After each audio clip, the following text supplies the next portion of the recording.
Hey everyone, don't let the video title scare you. This won't be a super technical video, but we'll simply delve into some basic principles of statistics and how they relate to a strong, skeptical tool set. They will protect you from being fooled by media reports that often misrepresent the findings of scientific studies for sensationalist purposes.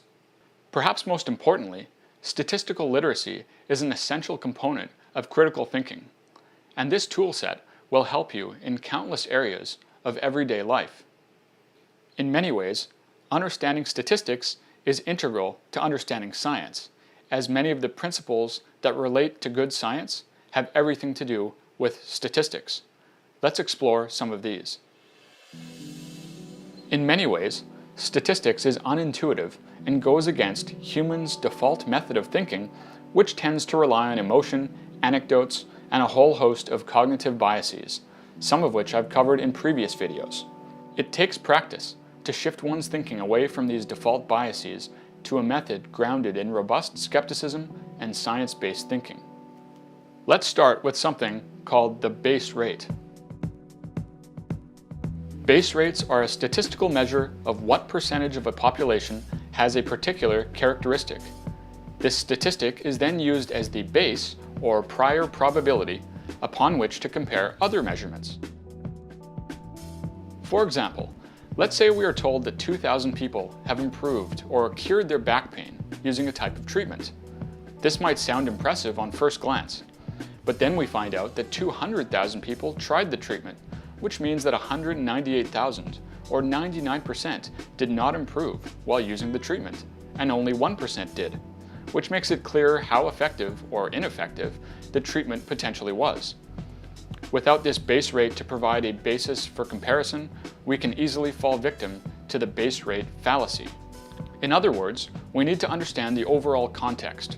If we know just the numerator of a fraction, it would be meaningless without the denominator to give it context. Another, slightly more detailed example, let's say the incidence of a particular type of cancer occurs at a base rate of 6 per 1,000 people, or 0.6%. Let's further suppose we have a test that falsely detects cancer in 3% of patients who do not have cancer, but that if the patient really does have cancer, the test never fails to detect it.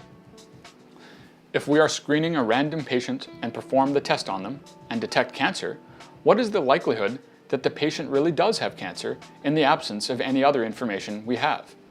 Many people would say 97%, but the correct answer is more like 17%. So, we would take 994 people who don't have cancer, times by 0.03, the false positive rate, and get just under 30. Then we take the 6 people who actually have and are correctly diagnosed with cancer, and we add that to 30.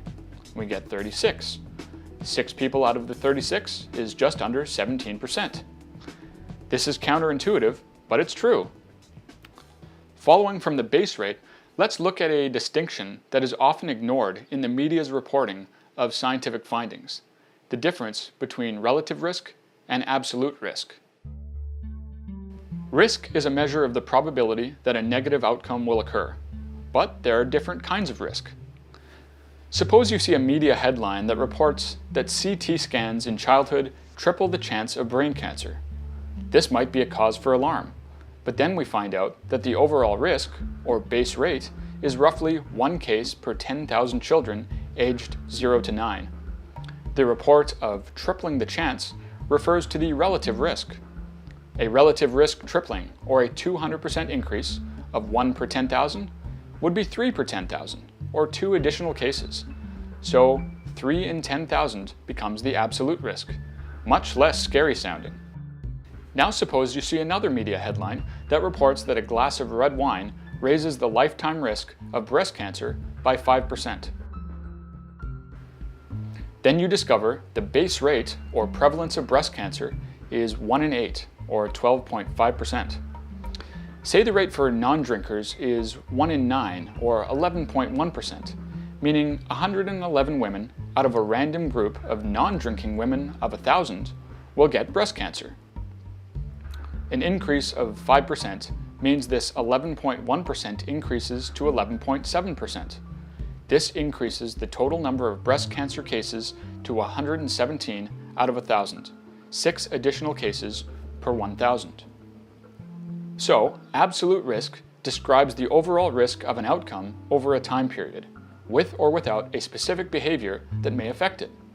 Relative risk describes how much more likely that outcome will occur given a specific behavior. By only reporting on one of them, you leave out vital information.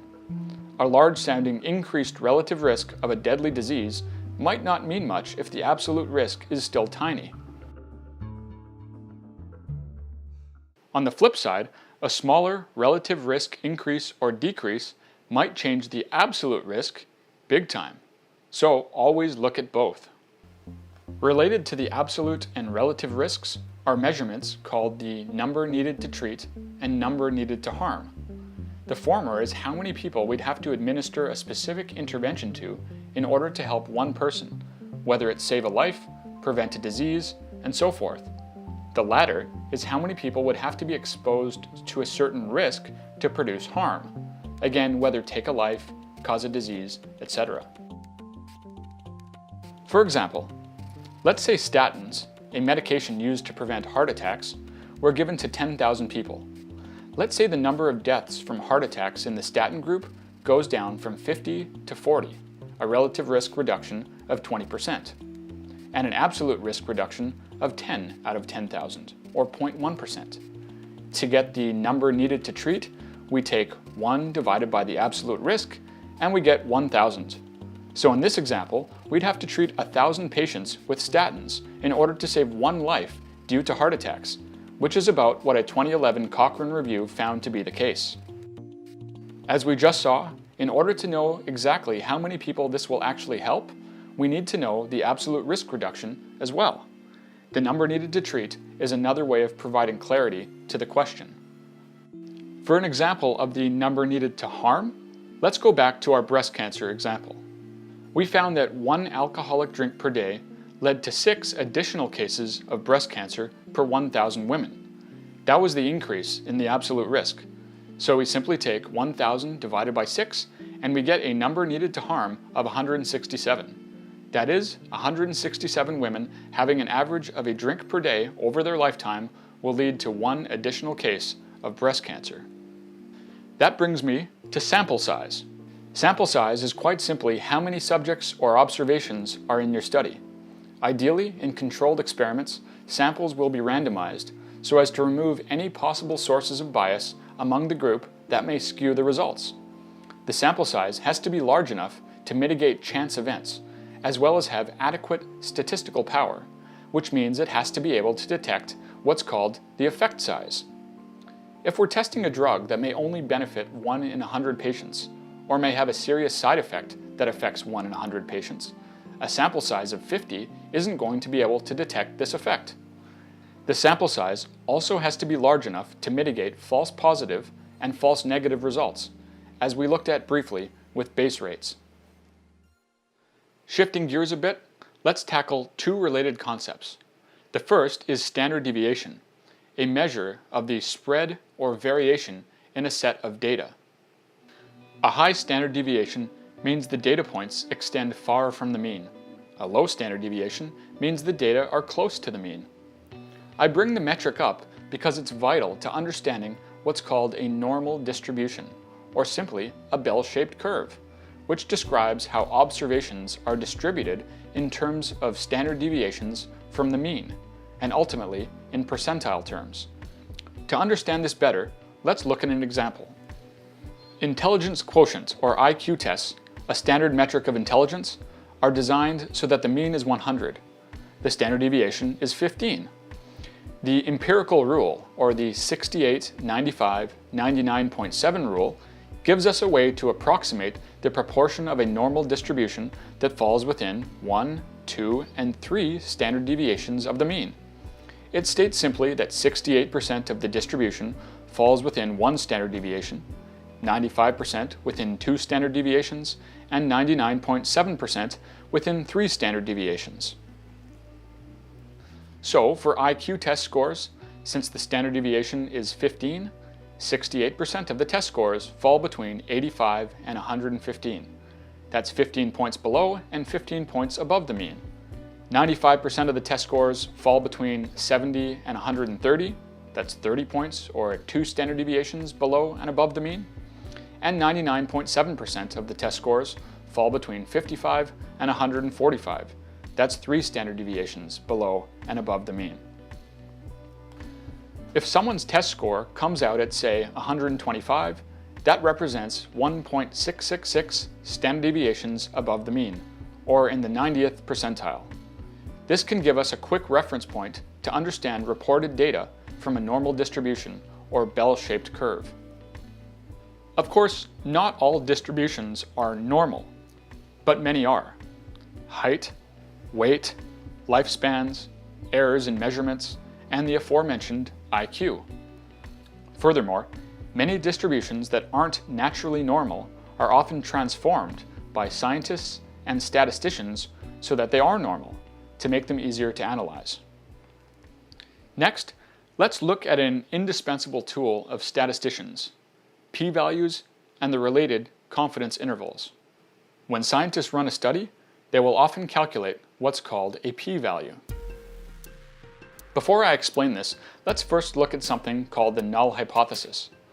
In a statistical test, statisticians must first formulate the null and alternative hypotheses. The null hypothesis is the position that there is no difference between two phenomena or groups, while the alternative hypothesis is that there is a difference.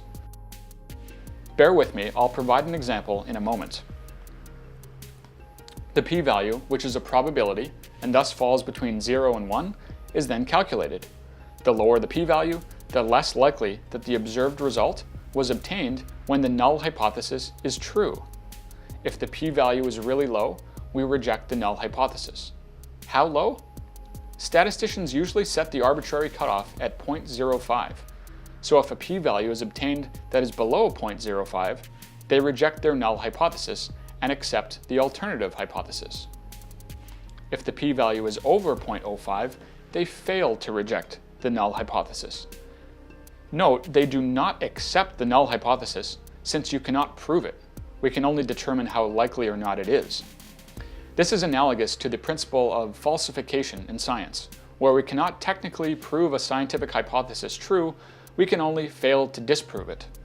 Repeated failed attempts to falsify the hypothesis eventually lead to a hypothesis being tentatively accepted as a useful theory or model. P-values are one tool used to accomplish this.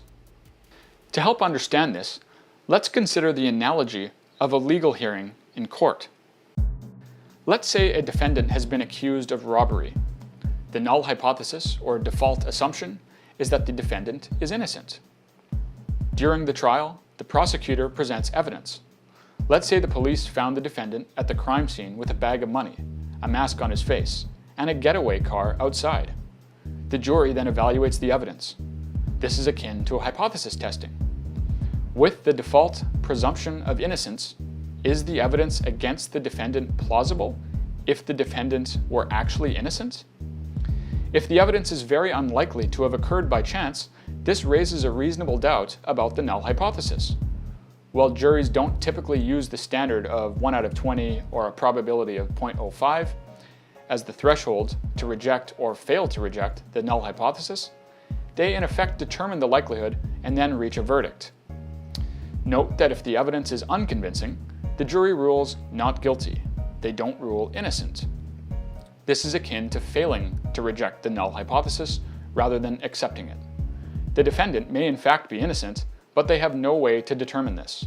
They can only rule on whether the evidence is convincing enough or not to establish guilt. Instead of, or in addition to the p-value, it is good statistical practice to report what's called a confidence interval. A confidence interval is an estimated range of values we are pretty sure a true value lies within. It can be calculated to varying degrees of certainty, but the most common are the 95% and 99% confidence intervals. Let's say we were to take a random sample of 50 people from a population to see how much money they spent last year eating in restaurants, and found the mean to be $1,000, and the standard deviation to be $100.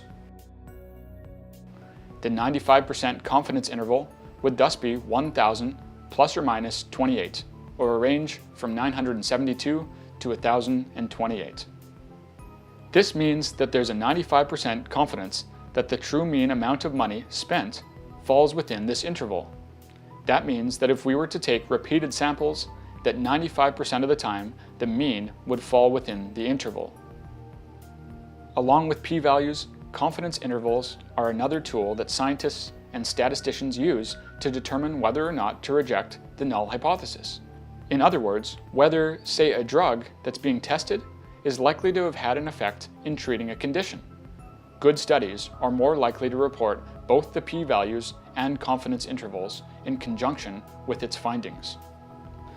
If the p-value is below the 0.05 threshold, or in other cases, a different cutoff point, statisticians call the finding statistically significant. This means that the relationship between two or more variables is not caused by chance. However, this does not necessarily mean that the finding has clinical or practical significance. That is, whether the findings are significant enough to have any real-world application. A new treatment could just clear the 0.05 statistical significance threshold, but if the number needed to treat, as we discussed before, was too large, it might not be a worthwhile treatment to have. The last principle I'll discuss is one you've likely heard before, that correlation doesn't necessarily imply causation. Very simply, just because two variables are found to be associated or correlated, it doesn't necessarily mean that one causes the other. There could be a third variable, or many other variables, that could explain the connection. Establishing causation in science can be tricky. The most rigorous way is to set up a randomized controlled trial, which we discussed in the previous video. Randomized controlled trials attempt to set up two or more different groups with just one variable tweaked so as to figure out if that variable is responsible for any difference in outcome. If there is a statistically significant difference found, that is evidence for causation. However, in the absence of being able to do randomized controlled trials, causation can be established through the various observational and epidemiological studies that we also discussed in the previous video. But it is more difficult to do. One way of doing this is through using the Bradford-Hill criteria, or Hill's criteria for causation, which was developed in the 1960s. These criteria have been used to establish the connections between alcohol and cardiovascular disease, the association between ultraviolet B radiation, vitamin D, and cancer, and many others. Some other examples of advances in science that were made without randomized controlled trials include the effects of smoking on human health, the discovery of tectonic plates, and the evolution of species. Being aware of these statistical concepts will help you navigate and assess scientific findings much more effectively. They are an essential part of a skeptical toolset that will help you avoid falling victim to the common pitfalls in evaluating science that I discussed in my Science Denialism subseries. In addition to learning these statistical concepts, one of the best ways to become proficient in assessing scientific claims is to observe when science goes wrong. Join me in the next video for a look at the many problems with the peer-reviewed scientific process. Thanks for watching.